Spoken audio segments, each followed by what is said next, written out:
Hi అండి. నమస్కారం. నేను మీ doctor Surya Sai Akhil, chief senior consultant physiotherapist doctor Akhil's rehabs నుంచి. ఈరోజు మనం మాట్లాడుకునే టాపిక్ వచ్చి డెమెన్షియా. సో, డెమెన్షియా అంటే ఏంటి? డెమెన్షియా అంటే మతిమరుపు. అంటే ఇది అందరిలో కనబడదండి. వయసు పైబడిన వాళ్ళకి, ముఖ్యంగా 40, 50 సంవత్సరాలు పైబడిన వాళ్ళకి ఈ డెమెన్షియా అనేది చూడొచ్చు. ఎందుకు అంటే మన బ్రెయిన్‌లో ఒక సెరెబ్రల్ ఫ్లూయిడ్ ఉంటుంది. ఆ ఫ్లూయిడ్ ఎప్పుడైతే డీజనరేట్ అవుతుందో, ఎందుకు అంటే మనం ఎప్పుడైతే ఏజ్ పెరిగే కొద్దీ మన జాయింట్స్‌లలో గుజ్జు తరుగుతూ వస్తుందో, ఫ్లూయిడ్ కరుగుతూ వస్తుందో, సేమ్ వే బ్రెయిన్‌లో కూడా మనకు కావాల్సిన ఫ్లూయిడ్ ఉంటుంది. సో, ఈ ఫ్లూయిడ్ ఎప్పుడైతే తగ్గుతుందో అప్పుడు మనకి డెమెన్షియా అనేది వస్తుంది. డెమెన్షియాతో పాటు ఆల్జీమర్స్ అనే ఒక డిసీజ్ కూడా ఉంది. ఈ ఆల్జీమర్స్ డిసీజ్ అనేది కూడా కామన్. ముఖ్యంగా ఇవన్నీ చూసేది మనం ఎప్పుడంటే వయసులో పెద్దవాళ్ళకి మాత్రమే చూస్తాం. పిల్లల్లో గానీ, అడల్ట్స్‌లో గానీ ఇలాంటిదేమీ కనపడదు. సో, ఇది దేనివల్ల వస్తుంది అనంటే స్పెసిఫిక్ రీజన్ ఏముండదు. కానీ ఏదైతే నేను చెప్పానో ఏజ్ రిలేటెడ్. ఇది ఎప్పుడైతే వస్తుందో, వచ్చిన తర్వాత దీన్ని ప్రివెంట్ మాత్రమే చేయగలుగుతాం గానీ పర్మనెంట్ క్యూర్ అనేది ఉండదు. ప్రివెంట్ ఎలా చేయొచ్చు అంటే ఓన్లీ 2 ఆప్షన్స్ అండి. ఒకటొచ్చి మెడిసిన్ పరంగా మెడిసిన్ వాడడము. మెడిసిన్‌తో పాటు ఫిజియోథెరపీ అండి. ఒక మెడిసిన్ ఒక్కటే దీనికి సొల్యూషన్ కాదు. మెడిసిన్‌తో పాటు ఫిజియోథెరపీ కూడా ఒక సొల్యూషన్ మాట.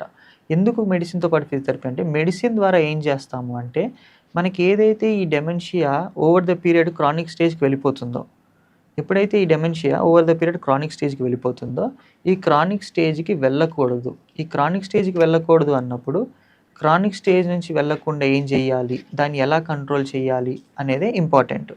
సో, ఇప్పుడు దీన్ని కంట్రోల్ చేయాలంటే ఏం చెప్పాను? మెడిసిన్ వాడాలి. ఈ మెడిసిన్ వాడినప్పుడు ఏమవుతుంది అంటే, ఇది క్రానిక్ స్టేజ్‌కి ఫర్ ఎగ్జాంపుల్ ఒక 5 సంవత్సరాల్లో వెళ్ళిపోతుందనుకోండి. ఈ 5 సంవత్సరాల్లో వెళ్ళిపోతుంది అన్నప్పుడు మనం దాన్ని ఏం చేస్తాం? కంట్రోల్ చేసి ఒక 10 ఇయర్స్‌కి లేదా ఒక 15 ఇయర్స్‌కి దాన్ని మనం లైఫ్ స్పాన్ పెంచుతాం మాట. అంటే ఏంటి? ఈరోజు ఫర్ ఎగ్జాంపుల్ ఒక పెద్దాయన వాళ్ళ కొడుకుని గుర్తుపట్టలేకపోతున్నారు. ఎప్పుడో ఒకసారి గుర్తుపడుతున్నారు. మళ్ళీ ఒక్కొక్కసారి గుర్తుపట్టలేకపోతున్నారు. అప్పుడేమవుతుంది? ఈ డెమెన్షియా అనేది వర్స్ అవుతుందని అర్థం. ఇదెప్పుడు మనం కంట్రోల్ చేయాలి అంటే, కోఆర్డినేషన్ ద్వారా. అంటే ఏంటి? కొన్ని ఎక్సర్‌సైజెస్ ఉంటాయండి దీంట్లో కూడా. ఎందుకంటే డెమెన్షియాలో వాళ్ళు చేసే యాక్టివిటీస్ కూడా మర్చిపోతారు. అంటే ఏంటి? పొద్దున్న లెగిస్తే పళ్ళు తోముకోవడము, లేదా బట్టలేసుకోవడము, స్నానం చేయడము, లేదు అంటే ఒక ప్లేస్‌కి వెళ్ళాలి. మార్నింగ్ లెగిసో లేకపోతే ఈవినింగో ఏదో ఒక వర్క్స్ ఉంటాయి వీళ్ళకి. ఈ వర్క్స్ సరిగ్గా పెర్ఫార్మ్ చేసుకోలేకపోవడము, ఈ వర్క్స్ యొక్క యాక్టివిటీని మర్చిపోవడం జరుగుతుంటుంది డెమెన్షియాలో. మనమేం చేయాలి అంటే వాళ్ళని ఎడ్యుకేట్ చేస్తూ ఉండాలి, కౌన్సిల్ చేస్తూ ఉండాలి, పదే పదే గుర్తు చేస్తూ ఉండాలి. సో, ఫిజియోథెరపీలో ఏం చేస్తారంటే ఈ మర్చిపోయిన యాక్టివిటీస్‌ని ట్రైన్ చేస్తూ ఉంటారన్నమాట. ఎలా పెర్ఫార్మ్ చేసుకోవాలి? ఏం చేసుకోవాలి? కొన్ని టిప్స్ కూడా ఉంటాయి దీంట్లో. ఇప్పుడు మేము ఏం చేస్తామంటే ట్రైన్ చేస్తాం వాళ్ళని. సో, ఇవన్నీ ఒక ప్రాసెస్ అండి. సో, డెమెన్షియా అనేది ఎప్పుడూ కూడా వచ్చింది అంటే దాని యొక్క సివియారిటీ పెరుగుతూనే ఉంటుంది తప్ప తగ్గడం అనేది జరగదు. సో, ఈ పెరుగుదల అనేది జరుగుతుందన్నప్పుడు మనం దాన్ని ఏం చేయాలి అంటే గ్రాడ్యువల్‌గా పెరగకుండా దాన్ని వీలైనంత వరకు కంట్రోల్ చేయాలి. ఆ కంట్రోల్ చేసే ప్రక్రియనే ఫిజియోథెరపీ. సో, ఎప్పుడైతే మీరు ఈ మెడిసిన్స్ తీసుకుంటున్నారో మెడిసిన్స్ మీకు చాలా సపోర్టివ్‌గా ఉంటాయి. కానీ ఈ మెడిసిన్స్‌తో పాటు ఎప్పుడైతే మీరు ఫిజియోథెరపీ చేస్తారో, నేను చెప్పిన ఎఫెక్ట్స్ అన్నీ కనబడతా ఉంటాయి. అంటే ఏంటి? వాళ్ళ యాక్టివిటీస్ వాళ్ళు చేసుకోగలగడము, వాళ్ళు కొద్దిగా గుర్తుపట్టడము, కొన్ని యాక్టివిటీస్ పెర్ఫార్మ్ చేయడము. అంటే పూర్తిగా తిరిగొచ్చేస్తదని కాదండి. వాళ్ళ మెమరీ పూర్తిగా తిరిగి రాదు. అలా అని వాళ్ళ మెమరీస్ మొత్తం కరెక్ట్ అయిపోయి యాక్టివిటీస్ అన్నీ 100% పర్ఫెక్ట్‌గా చేసుకుంటారని కాదు. అస్సలు చేసుకోలేకపోవడం దగ్గర నుంచి అట్‌లీస్ట్ వాళ్ళది వాళ్ళు చేసుకోగలగడం అనేది చాలా బెస్ట్ థింగ్. సో, 0 నుంచి మేము ఎంతో కొంత ఇంప్రూవ్‌మెంట్ తీసుకొస్తాం గానీ 100% ఇంప్రూవ్‌మెంట్ అనేది చూడలేము. బట్ కొన్ని కేసెస్‌లో 100% ఇంప్రూవ్‌మెంట్ కూడా ఉంటాయి. కొన్ని కేసెస్‌లో 90% ఉంటాయి. నా success ratio was always more than 90% అండి. నేను ప్రౌడ్‌గా చెప్పుకోగలుగుతాను. ఎందుకంటే నేను కేసెస్ చేశాను. ఆ రిజల్ట్ చూసాను నేను. ఎందుకంటే hour patient is our like family.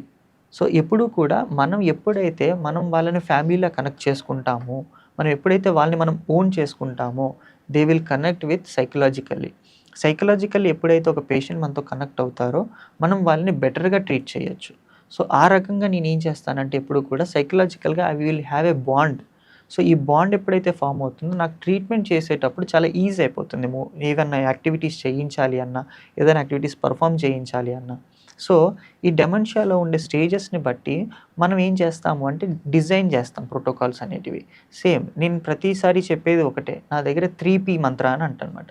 3P అంటే P is a psychological, P is a physical, P is a physiological. So ఈ 3 నాకు ఇంపార్టెంట్ అండి.